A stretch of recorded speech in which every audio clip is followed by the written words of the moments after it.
Greetings fam, coming to you with a quick 3-minute video showcasing the first quilt I ever made.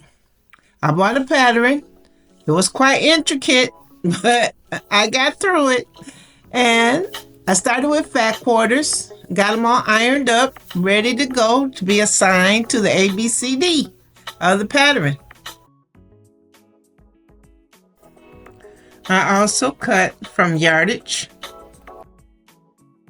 This is my first rotary cutter, which was gifted to me, and I still use it. Now look at this card table. This is the only space I had to work on. But I made it work, baby. And I was happy that it was in a sunny window.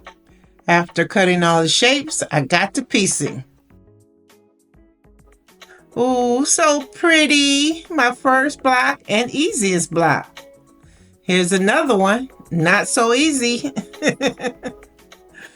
And another. I just love these geometric designs.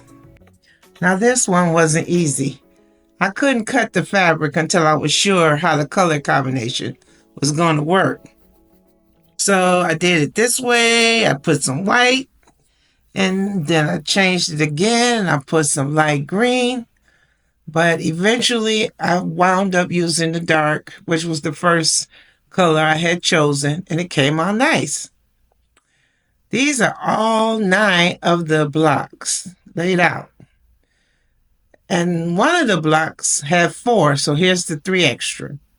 And here's all 12 of them on the floor.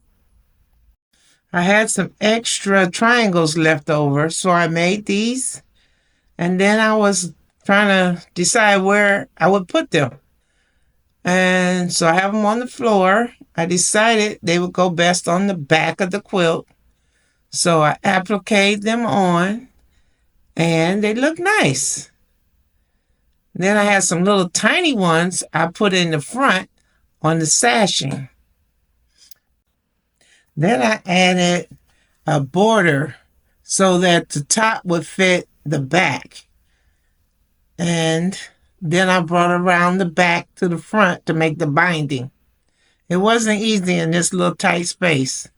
But voila, a beautiful quilt where you can see more little tiny half square triangles appliqued to the sashing.